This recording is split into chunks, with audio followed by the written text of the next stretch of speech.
안녕하세요. 회생파산TV 김영용 법무사입니다. 안녕하세요. 아나운서 전지우입니다. 법무사님, 네. 이번 시간 영상 제목이 네. 이것만 아니면 개인회생 모두 가능합니다. 예요.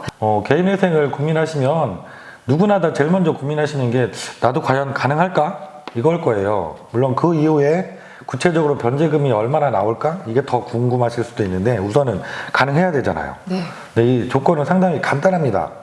네 가지만 검토를 해보면 되는데요. 그래서 오늘은 이 개인회생이 가능한 경우 이거 네 가지 중에 한 가지라도 걸리면 불가능하게 되는 거죠. 그래서 피해가야 되는 조건 네 가지에 대해서 말씀을 드려보도록 하겠습니다.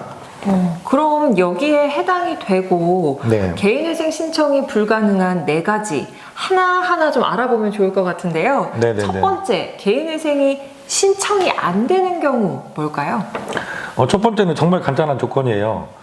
금액의 제한이 있어요. 개인 파산에는 이런 금액 제한이 없는데 개인 회생 같은 경우는 금액의 제한이 있어서 너무 채무가 크신 분들은 이용이 불가능해요. 그래서 무담보 채무 같은 경우는 10억 원까지, 담보가 있는 채무, 담보부 채무는 15억 원까지만 신청이 가능하시거든요. 그래서 그 금액을 둘 중에 하나라도 넘어가 버리면 개인 회생으로는 진행이 안 됩니다. 그럼 채무가 방금 말씀하신 것처럼 금액이 굉장히 커서 네. 이 금액을 넘게 되면 개인회생 뭐 다른 방법은 없는 건가요? 방법은 있는데요. 개인 회생이 아무래도 다른 절차에 비해서 조금 이렇게 절차가 간소화되어 있는 거예요. 근데 이 금액이 커지면 채권자들의 이해도 조금 더 보호를 해야 되는 측면이 있는 거죠. 그러다 보니까 개인 회생은 안 되고 일반 회생이라는 절차를 진행을 하셔야 돼요. 채권자 동의를 받아야 되는 절차도 있고 그래서 좀 더 복잡하고 아무래도 결정을 받는 것도 좀 더 어렵죠. 이 내가 금액이 해당이 되는지 간단하지만 너무 중요한 사항이 됩니다. 첫 번째로. 그럼 개인회생 신청이 안 되는 이유 두 번째 뭐가 있을까요? 두 번째 이유는 기간에 대한 제한이에요. 기간이요. 네, 기간 제한이 있어요. 왜냐하면 개인회생을 반복적으로 계속 여러 번 하는 걸 막겠다는 거죠.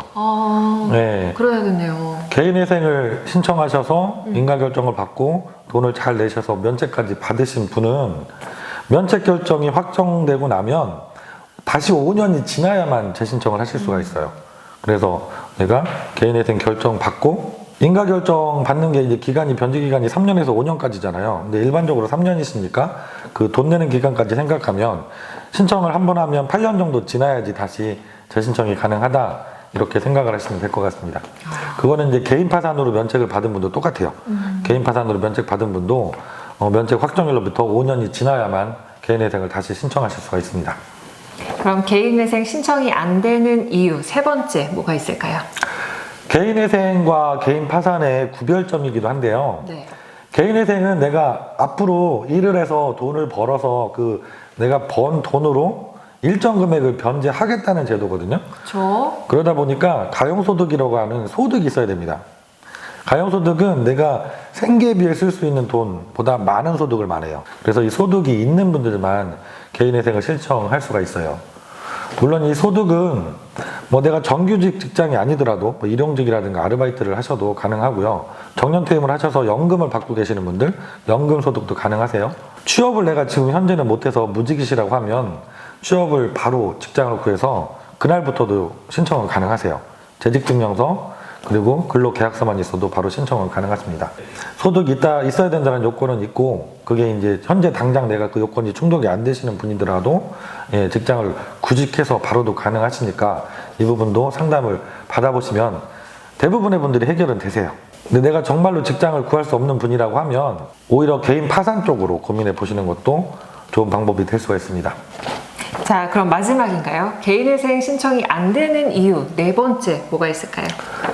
개인회생 마지막 조건 채무가 재산보다는 많아야 된다는 조건이 있어요.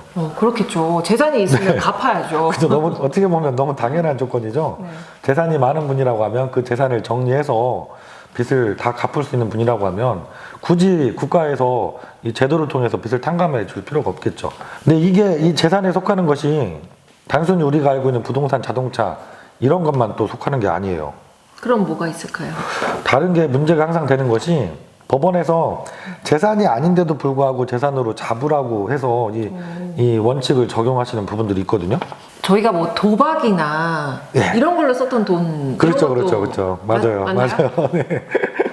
법원에서는 실제로 내가 갖고 있는 재산은 아니지만 그걸 그러니까. 재산으로 잡으라고 하는 것들이 상당히 많아요. 뭐 대표적인 게 도박에 사용한 돈, 뭐 사치나 낭비한 돈, 이런 것들은 다 재산으로 잡으라고 하십니다. 청산가치에 반영하라고 한다는 얘기죠. 그리고 이제 지역별로 좀 편차가 있어서 문제가 있는 부분, 우리가 많이 말씀드렸던 주식이나 코인에 투자하셨다가 손실을 보신 그 금액, 이것도 서울회생법원을 제외한 다른 지방법원들은 대부분이 지금도 재산으로 잡아라. 이 빚이 재산보다는 많아야 된다.